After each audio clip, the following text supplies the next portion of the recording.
தமிழ்நாட்டின் பல்வேறு பிரச்சினைகளை முன்னிறுத்தி அரசியல் தலைவர்கள் பரப்புரையை தீவிரப்படுத்தியுள்ளனர். முக்கிய அரசியல் தலைவர்கள் நேற்றைய பரப்புரையில் முன்வைத்த கருத்துக்கள் என்ன? இந்த செய்தி தொகுப்பில் விரிவாக பார்க்கலாம்.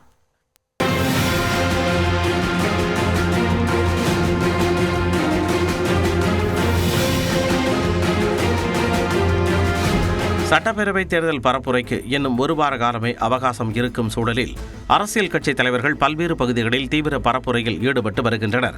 அந்த வகையில் முதலமைச்சரும் திமுக தலைவருமான மு.க.ஸ்டாலின் திருவள்ளூரில் 5ஆம் கட்ட பரப்புரையை தொடங்கினார். அப்போது திமுக மற்றும் கூட்டணி கட்சி வேட்பாளர்களை ஆதரித்து பேசிய அவர், எதிர்வரும் தேர்தல் என்டிஏ எனும் ஆபத்தை தடுத்து நிறுத்துவதற்கான தேர்தல் என குறிப்பிட்டார். பெரும்பாலும் தமிழ்நாட்டுடைய கிராம தெய்வங்கள் வடக்கு நோக்கித்தான் உட்கார்ந்திருக்கும். ஏன்னா தமிழ்நாட்டுக்கு ஆபத்து எப்பவுமே வடக்கில் இருந்துதான் வரும். சவால் விட்டு சொல்றேன், இந்த ஸ்டாலின் உயிரோடு இருக்கிற வரைக்கும், திமுக இருக்கிற வரைக்கும் தமிழ்நாட்டை உங்களால் தொட்டு கூட பார்க்க முடியாது. தொடர்ந்து ராணிப்பேட்டையில் பரப்புரை செய்த முதலமைச்சர், மத்திய அரசின் தவறான கொள்கைகளால் அமெரிக்க டாலருக்கு நிகரான இந்திய ரூபாயின் மதிப்பு எடப்பாடி பழனிசாமிக்கு இணையாக கீழே படுத்திருப்பதாக விமர்சித்தார். மேலும் தொகுதி மறுவரையறை பிரச்சனையையும் குறிப்பிட்டு பேசினார். மக்கன் பேடா வாங்கினா அதுக்குள்ள பாதாம், முந்திரி, திராட்சை எல்லாம் ஒளிச்சு வச்சிருப்பாங்க. அது மாதிரி இந்த தொகுதி மறுவரைக்குள்ள நமக்கான ஆபத்தை ஒளிச்சு வச்சிருக்காங்க.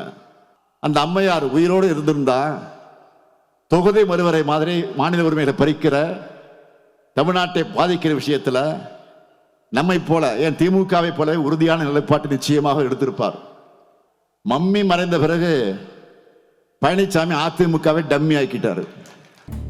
இதனிடையே திருச்சியில் பரப்புரை செய்த அதிமுக பொதுச் செயலாளர் எடப்பாடி பழனிசாமி, ஓரணியில் தமிழ்நாடு திட்டத்திற்காக பொதுமக்களிடம் வாங்கி செல்போன் எண்கள் தவறாக பயன்படுத்தப்படுவதாக குற்றம் சாட்டினார். ஓரணியில் தமிழ்நாடு இப்படி பேரை வச்சு உங்க வீடு வீடா வந்து உங்களுடைய செல்போன் நம்பர், உங்களுடைய ஆதார் எண்ணு, உங்களுடைய டீட்டெயில் எல்லாம் தயார் பண்ணியிருக்காங்க. அப்படி தயார் பண்ணி இப்பொழுது அதை பயன்படுத்திட்டு இருக்கிறாங்க. இப்போ பார்த்தீங்கன்னா அண்மையில் ஒவ்வொரு போனும் பெண்கள் போனுக்கு வருது, திமுகவுக்கு வாக்களியுங்கள் அப்படின்னு வருது. இது எவ்வளவு பெரிய மோசடி! எச்சரிக்கையா இருங்க. வீட்டில் இருக்கிறீங்களா இல்லையான்னு பார்க்குறான். வீட்டில் இல்லாத போது வீட்டில் வந்து கொள்ளையடிச்சிட்டு போயிடறான். தொடர்ந்து திண்டுக்கல்லில் வாக்கு சேகரித்த அவர் தொகுதி மறுவரையறை குறித்த முதலமைச்சரின் குற்றச்சாட்டிற்கு பதிலளித்தார். பாராளுமன்ற தொகுதி மறுவரையில் என்ன தகவல் சொல்றார், அதுக்கு என்ன பதில் கேட்கிறார் ஸ்டாலின் அவர்களே? ஏற்கனவே உள்துறை அமைச்சர் மரியாதைக்குரிய அமித்ஷா அவர்கள் தெளிவுபடுத்தி விட்டார். நாடாளுமன்ற தேர்தலில் மறுவரையில் தமிழ்நாடு எந்த விதத்திலும் பாதிக்காது. மதுரை மாவட்டம் ஒத்தக்கடை பகுதியில் நாம் தமிழர் கட்சியின் வேட்பாளர்களுக்கு ஆதரவு திரட்டிய அக்கட்சியின் தலைமை ஒருங்கிணைப்பாளர் சீமான், தான் ஆட்சிக்கு வந்தால் பெற்றோரை கைவிடுவோரின் குடியுரிமையை ரத்து செய்வேன் என கூறினார்.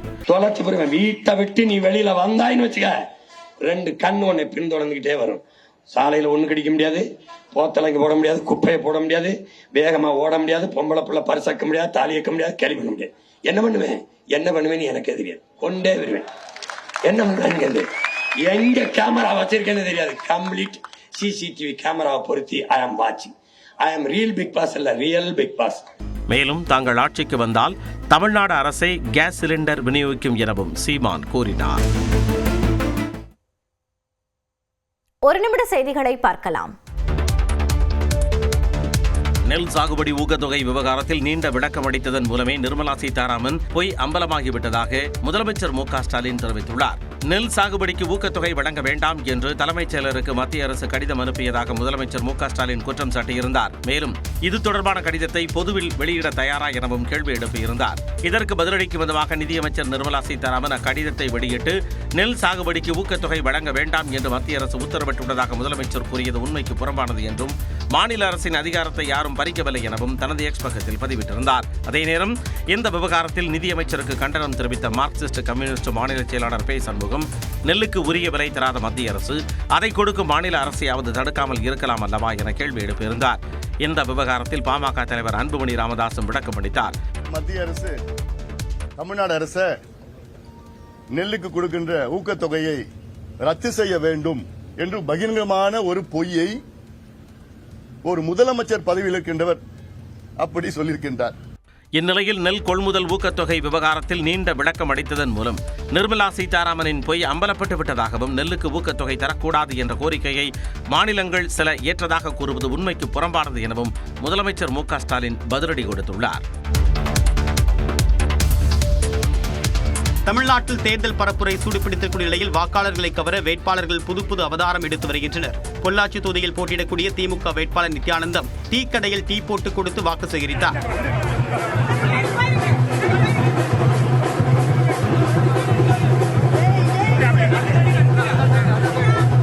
காஞ்சிபுரம் தொகுதியில் போட்டியிடக்கூடிய அதிமுக வேட்பாளர் சோமசுந்தரத்திற்கு ஆதரவாக வாக்கு சேகரித்த நடிகை கௌதமி ராஜாஜி சந்தையில் காய்கறிகளை எடை போட்டு கொடுத்து பரப்புரை செய்தார்.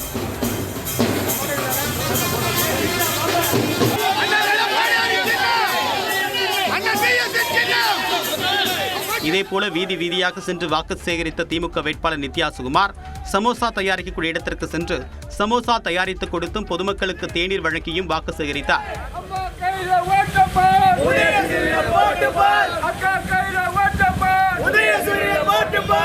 வாணியம்பாடியில் திமுக கூட்டணி சார்பில் போட்டியிடக்கூடிய இந்திய யூனியன் முஸ்லீம் லீக் வேட்பாளர் SSB சையத் ஃபாரூக் பிரியாணி கடையில் பார்சல் கட்டி கொடுத்து ஏணி சின்னத்திற்கு வாக்கு சேகரித்தார்.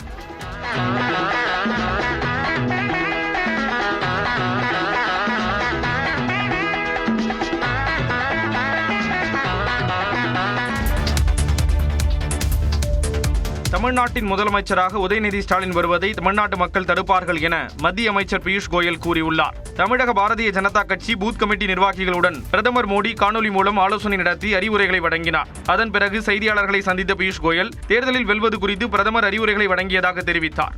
Karyakartas have joined this audio bridge to hear Prime Minister Modi and will benefit from his advice how to campaign. EPS தலைமையிலான NDA ஆட்சி அமையும் என்றும் கோயல் கூறினார். Corrupt DMK government is defeated so that Udayanidhi Stalin cannot become the chief minister of the state. An anti-Tamil, anti-people, anti-women leader will never be allowed to become the chief minister by the voters of Tamil Nadu. திமுக காங்கிரஸ் கூட்டணி போல சண்டை போட்டுக் கொள்வதில்லை என்றும் பியூஷ் கோயல் கூறினார்.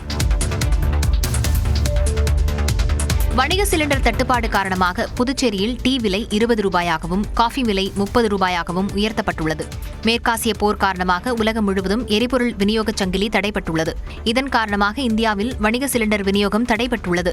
இதனால் புதுச்சேரியில் பல சிறிய உணவகங்கள் மூடப்பட்ட நிலையில் திறந்திருக்கும் கடைகளிலும் உணவுப் பொருட்களின் விலை உயர்த்தப்பட்டுள்ளது. சாதாரண ஹோட்டல்களில் 30 ரூபாய்க்கு விற்கப்பட்ட பூரி, பொங்கல் ஆகியவை 40 ரூபாயாக அதிகரிக்கப்பட்டுள்ளது. உணவுப் பொருட்களை தொடர்ந்து டீ, காஃபி விலையையும் உயர்த்தப் போவதாக டீ கடை உரிமையாளர்கள் அறிவித்துள்ளனர்.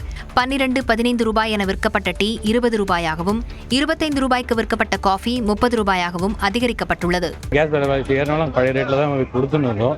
ஆனால் பார்த்தீங்கன்னா இப்போ சுத்தமாக கட்டுப்படி ஆகலை. ஏன்னு கேட்டிங்கன்னா இப்போ போன மாதம் 3ஆவது மாதத்துக்கு பார்த்தீங்கன்னா 1600 ரூபாய்க்கு விற்ற சிலிண்டரு இன்னைக்கு 3800 ரூபா வருது.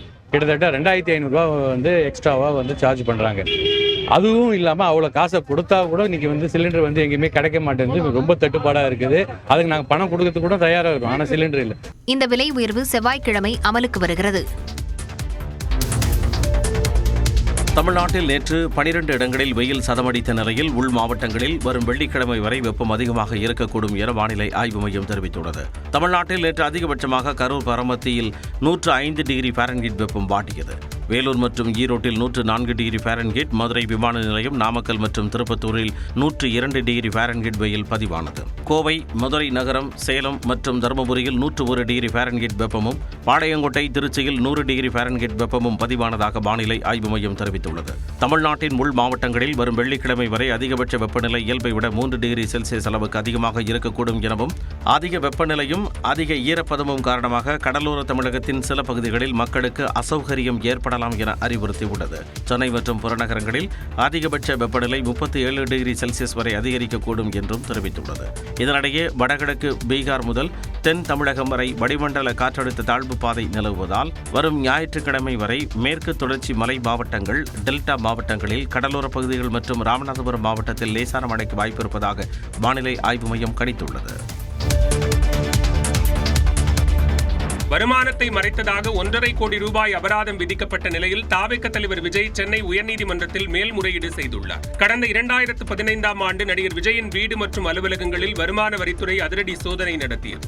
இந்த சோதனையின் அடிப்படையில் நடிகர் விஜய் தனது வருமானத்தை முழுமையாக தெரிவிக்கவில்லை என்றும் குறிப்பிட்ட தொகையை மறைத்ததாகவும் வருமான வரித்துறை குற்றம் சாட்டியது. இதனைத் தொடர்ந்து 2022ஆம் ஆண்டு ஜூன் 30ஆம் தேதி வருமான வரித்துறை ஒரு உத்தரவை பிறப்பித்தது. அதில் வருமானத்தை மறைத்ததாக நடிகர் விஜய்க்கு 1,50,00,000 ரூபாய் அபராதம் விதித்து உத்தரவிட்டது. இதனை எதிர்த்து விஜய் தாக்கல் செய்த மனுவை விசாரித்த சென்னை உயர்நீதிமன்ற தனி நீதிபதி அபராதம் விதித்த உத்தரவில் எந்த சட்டவிரோதமும் இல்லை என்றும் நீதிமன்றம் தலையிட எந்த காரணமும் இல்லை என்று கூறி தள்ளுபடி செய்தது. இந்த நிலையில் உத்தரவை எதிர்த்து நடிகர் விஜய் சென்னை உயர்நீதிமன்ற 2 நீதிபதிகள் அமர்வில் மேல்முறையீடு செய்துள்ளார். அது விரைவில் விசாரணைக்கு வரும் என்று எதிர்பார்க்கப்படுகிறது. கோவில்பட்டி அருகே நின்றிருந்த லாரி மீது கார் மோதியதில் சென்னையைச் சேர்ந்த 2 பெண்கள் உட்பட 4 பேர் உயிரிழந்தனர். சென்னை குளத்தூர் பகுதியைச் சேர்ந்தவர் பாஸ்கரன். இவர் தனது குடும்பத்தினருடன் திருச்செந்தூர் முருகன் கோவிலுக்கு சென்றுவிட்ட காரில் ஊருக்கு திரும்பிக் கொண்டிருந்தார். தூத்துக்குடி மாவட்டம் எட்டயபுரம் அருகே உள்ள கோட்டூர் விலக்கு பகுதியில் சென்று கொண்டிருந்த பொழுது தனியார் நூற்பாலை அருகே சாலையில் நின்றிருந்த லாரி மீது கார் அதிவேகமாக மோதியது. இதில் கார் ஓட்டுநர் பழனி, பாஸ்கரன், மனைவி வனிதா, உறவினர் வசந்தி ஆகியோர் சம்பவ இடத்திலேயே பரிதாபமாக உயிரிழந்தனர். படுகாயமடைந்த பாஸ்கரனின் குழந்தைகள் சந்தியா, பிரதீப்குமார் ஆகியோர் சிகிச்சைக்காக தூத்துக்குடி அரசு மருத்துவக் கல்லூரி மருத்துவமனையில் சேர்க்கப்பட்டனர். உயிரிழந்தவர்களின் உடல்களும் தூத்துக்குடி அரசு மருத்துவக் கல்லூரி மருத்துவமனைக்கு உடற்கூறாய்விற்காக அனுப்பி வைக்கப்பட்டன. விபத்து குறித்து எட்டயபுரம் காவல் நிலையத்தினர் வழக்கு பதிவு செய்து விசாரணை நடத்தி வருகின்றனர். விருதுநகர் மாவட்டம் சாத்தூர் அருகே பட்டாசு ஆலையில் ஏற்பட்ட பயங்கர வெடிவிபத்தில் ஒருவர் உயிரிழந்தார். சத்திரப்பட்டியில் கண்ணன் என்பவருக்கு சொந்தமான எக்ஸல் பட்டாசு ஆலையில் 60 தொழிலாளர்கள் பணியில் இருந்தபோது எதிர்பாராத விதமாக வெடிவிபத்து ஏற்பட்டது. அடுத்தடுத்து 4 முறை வெடிச்சத்தம் கேட்டதில் சுமார் 6 கிலோமீட்டர் சுற்றளவுக்கு நில அதிர்வு உணரப்பட்டது. இதனால் கிராம மக்கள் அச்சமடைந்தனர். 20க்கும் மேற்பட்ட அறைகளில் பட்டாசு உற்பத்தி நடைபெற்று வந்த நிலையில் 10 அறைகள் தரைமட்டமாகின. ஆலை வளாகத்திலிருந்து 5 இருசக்கர வாகனங்களும் தீக்கிரையாகின.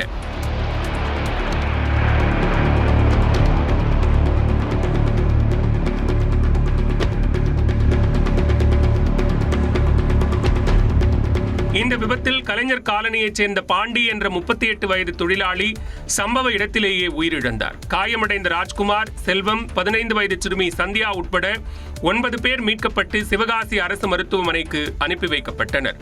விபத்து குறித்து சிவகாசி சார் ஆட்சியர் முகமது இர்ஃபான் மற்றும் SP ஸ்ரீநாதா ஆகியோர் நேரில் ஆய்வு நடத்தினர். விசாரணையில் கடந்த 2021ஆம் ஆண்டிற்கு பிறகு உரிமம் புதுப்பிக்கப்படாமலேயே இந்த ஆலை இயங்கி வந்த அதிர்ச்சி தகவல் வெளியாகியுள்ளது. இதுகுறித்து போலீசார் தீவிர விசாரணை மேற்கொண்டு வருகின்றனர். 21ஆம் நூற்றாண்டின் மிகப்பெரிய முடிவுகளில் ஒன்றை நாடு எடுக்கப் போவதாக பிரதமர் மோடி பெருமிதம் தெரிவித்துள்ளார். டெல்லியில் நடைபெற்ற பெண் சக்தியை போற்றும் மாநாட்டில் பங்கேற்று பேசிய பிரதமர் மோடி, மகளிர் இடஒதுக்கீடு தொடர்பாக நமது நாடாளுமன்றம் ஒரு புதிய வரலாற்றை படைக்கப் போகிறது என்றார். मैं बहुत जिम्मेवारी के साथ कह रहा हूं कि 21वीं सदी के महत्वपूर्ण निर्णयों में से एक महत्वपूर्ण निर्णय ये है, हमारे देश की संसद एक नया इतिहास रचने के करीब है. राज्यों की विधानसभाओं से लेकर देश की संसद तक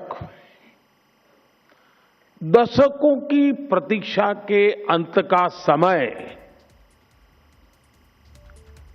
16, 17, 18 है.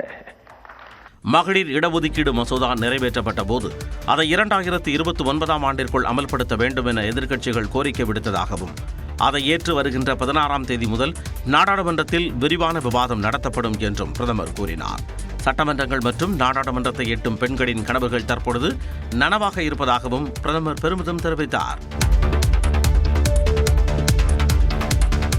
மறைந்த திரை இசை அரசி ஆஷா போஸ்லேவின் உடல் மும்பையில் அரசு மரியாதையுடன் தகனம் செய்யப்பட்டது. 92 வயதான பிரபல பின்னணி பாடகி ஆஷா போஸ்லே மறைந்த நிலையில் மும்பையில் உள்ள இல்லத்தில் அவரது உடலுக்கு மூவர்ண கொடி பொருத்தப்பட்டு இறுதிச் சடங்கு நடைபெற்றது.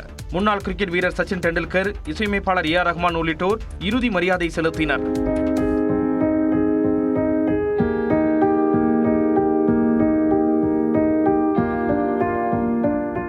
பின்னர் அவரது உடல் ஊர்வலமாக எடுத்துச் செல்லப்பட்டது.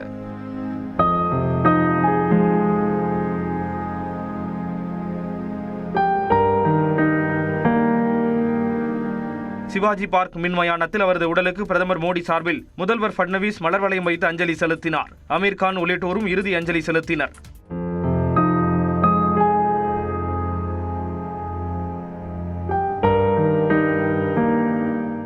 பின்னர் அரசு மரியாதையுடன் உடல் தகனம் செய்யப்பட்டது.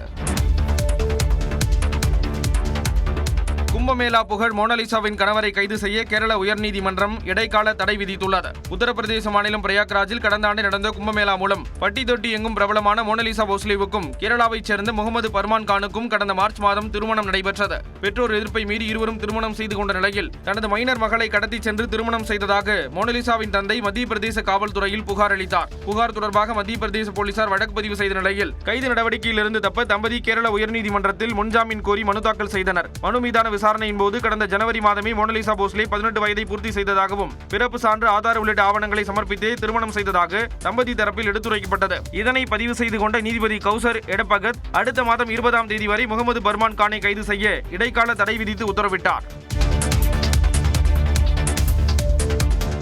ஈரான் அமெரிக்கா இடையே சுமூக தீர்வு எட்டப்படாததன் தாக்கத்தால் சென்னையில் மீண்டும் தங்கம் விலை குறைந்தது. சென்னையில் ஆபரண தங்கம் கிராமுக்கு 40 ரூபாய் குறைந்து 1 கிராம் 14,060 ரூபாய்க்கும், சவரனுக்கு 320 ரூபாய் குறைந்து 1 சவரன் 1,12,480 ரூபாய்க்கும் விற்பனையானது. அதேபோல வெள்ளி கிராமுக்கு 5 ரூபாய் குறைந்து 1 கிராம் 260 ரூபாய்க்கும், கிலோவுக்கு 5,000 ரூபாய் குறைந்து 1 கிலோ கட்டி வெள்ளி 2,60,000 ரூபாய்க்கும் விற்பனையானது.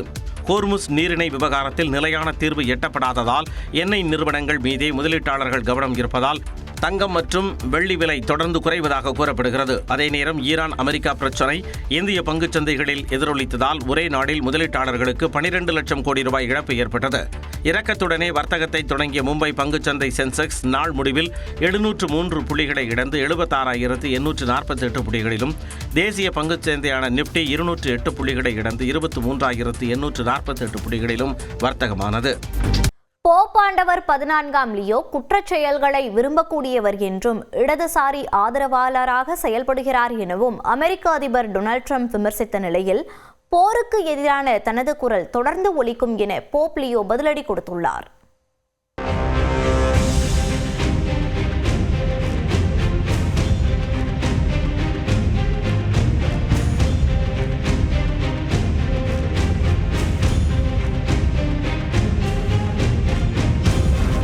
கத்தோலிக்க திருச்சபையின் தலைவராக கடந்த ஆண்டு போப் 14ஆம் லியோ தேர்வு செய்யப்பட்டார்.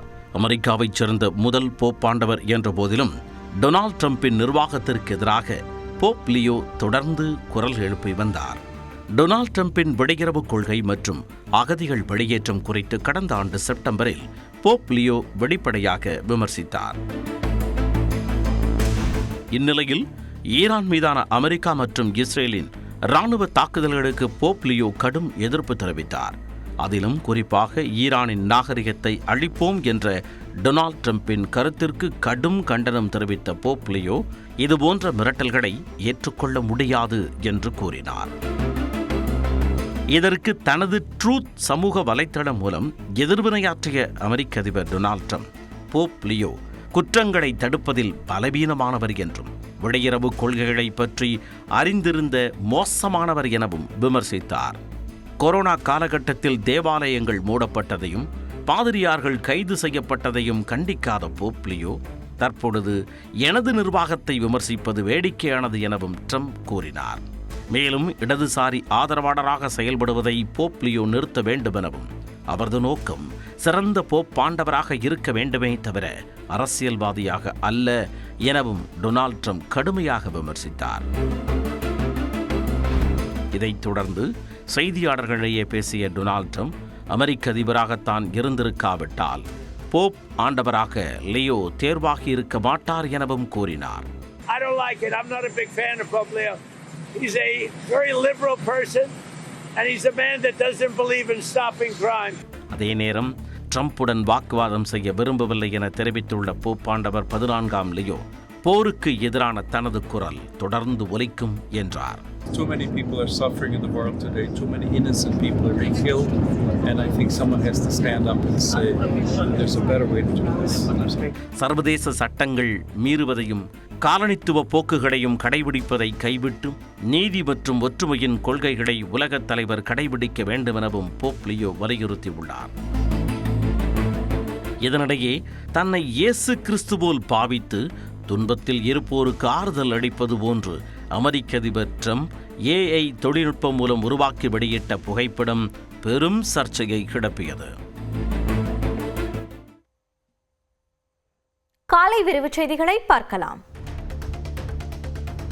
காஞ்சிபுரம் மாவட்டம் உத்தரமேரூர் அருகே நிலப்பிரச்சனை காரணமாக அறுவடைக்கு தயாராக இருந்த நெற்கதிர்களை மர்ம நபர்கள் இரவோடு இரவாக அறுத்து திருடிச் சென்றுள்ளனர். இதுகுறித்து புகார் அளித்தும் காவல்துறையினர் குற்றவாளிகளுக்கு ஆதரவாக செயல்படுவதாக கூறி பாதிக்கப்பட்ட விவசாயி தனது குடும்பத்துடன் காஞ்சிபுரம் மாவட்ட காவல் கண்காணிப்பாளர் அலுவலகம் முன்பு மண்ணெண்ணெய் ஊற்றி தற்கொலைக்கு முயன்றதால் பரபரப்பு ஏற்பட்டது. அங்கிருந்த காவலர்கள் அவர்களை தடுத்து நிறுத்தி பேச்சுவார்த்தை நடத்தினர். மதுரை மாவட்டம் சோழவந்தான் அருகே உள்ள மேலக்கால் பாசன கண்மாயில் தேர்தல் நேரத்தை பயன்படுத்தி சட்டவிரோதமாக மணல் திருடப்படும் சம்பவம் அப்பகுதி மக்களிடையே பெரும் அதிர்ச்சியை ஏற்படுத்தியுள்ளது. காவல்துறையினரும் வருவாய் அதிகாரிகளும் தேர்தல் பணிகளில் தீவிரமாக இருப்பதை சாதகமாக்கிக் கொண்டுள்ள மணல் மாஃபியாக்கள் JCP இயந்திரங்கள் மூலம் லாரியாக மணலை கடத்தி வருகின்றனர். சுமார் 600 ஏக்கர் விவசாய நிலங்களுக்கு நீர் ஆதாரமாக விளங்கும் இந்த கண்மாயில் நடைபெறும் மணல் கொள்ளையால் எதிர்காலத்தில் கடும் வறட்சி ஏற்படும் என விவசாயிகள் கவலை தெரிவிக்கின்றனர்.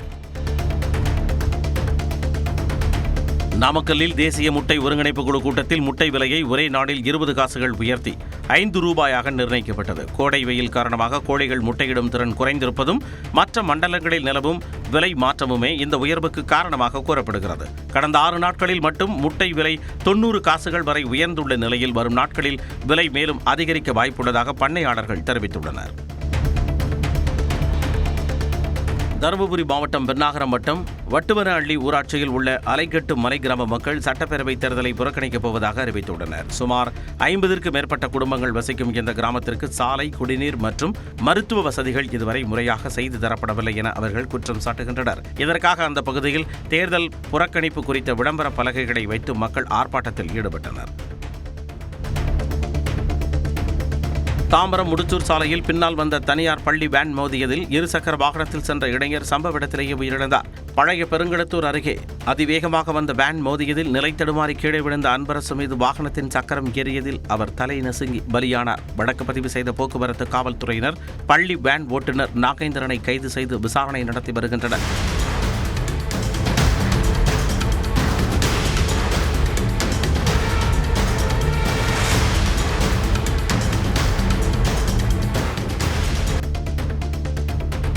திருப்பத்தூர் மாவட்டம் ஆம்பூரை அடுத்த பந்தேரப்பள்ளி வனப்பகுதியை ஒட்டியுள்ள விளைநிலங்களில் இரவில் புகுந்த காட்டு யானைகள் பெரும் சேதத்தை ஏற்படுத்தின. தென்னை மரங்களையும் மாங்காய், சோளம் மற்றும் நெற்பயிர்களையும் யானைகள் காலால் மிதித்தும் தின்றும் அடித்துள்ளன. சம்பவ இடத்திற்கு வந்த வனத்துறையினர் யானைகளின் நடமாட்டத்தை கண்காணிக்கும் பணியில் ஈடுபட்ட நிலையில் யானைகள் மீண்டும் வராத வண்ணம் நிரந்தர நடவடிக்கை எடுக்க வேண்டும் என அப்பகுதி மக்கள் கோரிக்கை விடுத்துள்ளனர். ராமநாதபுரம் மாவட்டம் திருவாடானை அண்ணா நகரில் அமைந்துள்ள மாரியம்மன் கோவில் திருவிழாவை ஒட்டி விரதம் இருந்த ஏராளமான பக்தர்கள் அக்கினி சட்டி ஏந்தியும் வேல்காவடி எடுத்தும் முக்கிய வீதிகள் வழியாக ஊர்வலமாக வந்து அம்மனை வழிபட்டனர். சுற்றுவட்டார பகுதிகளைச் சேர்ந்த நூற்றுக்கணக்கானோர் ஊர்வலத்தில் கலந்து கொண்டு சாமி தரிசனம் செய்தனர்.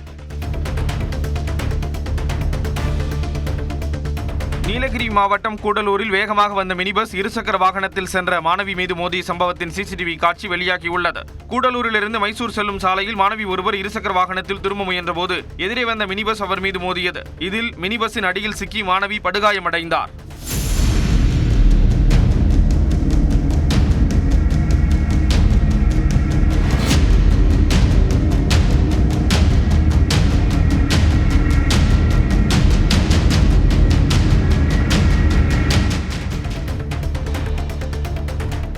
மயிலாடுதுறை அருகே பனங்குடி கிராமத்தில் உள்ள சீதலாதேவி மாரியம்மன் கோயிலில் தீமிதி திருவிழா விமர்சையாக நடைபெற்றது. நல்லாடை பனங்குடி கிராமத்தில் உள்ள சீதலாதேவி மாரியம்மன் கோயில் தீமிதி திருவிழாவை ஒட்டி காப்பு கட்டி விரதமிருந்த பக்தர்கள் தீக்குழியில் நடந்து சென்று தீமிதித்து தங்கள் நேர்த்திக் கடனை செலுத்தினர்.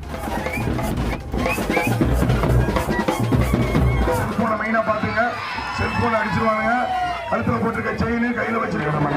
கூட்ட நெரிசல் அதிகமாக குழந்தைகளிடையே பெரிய தொழில் பத்திரமாக.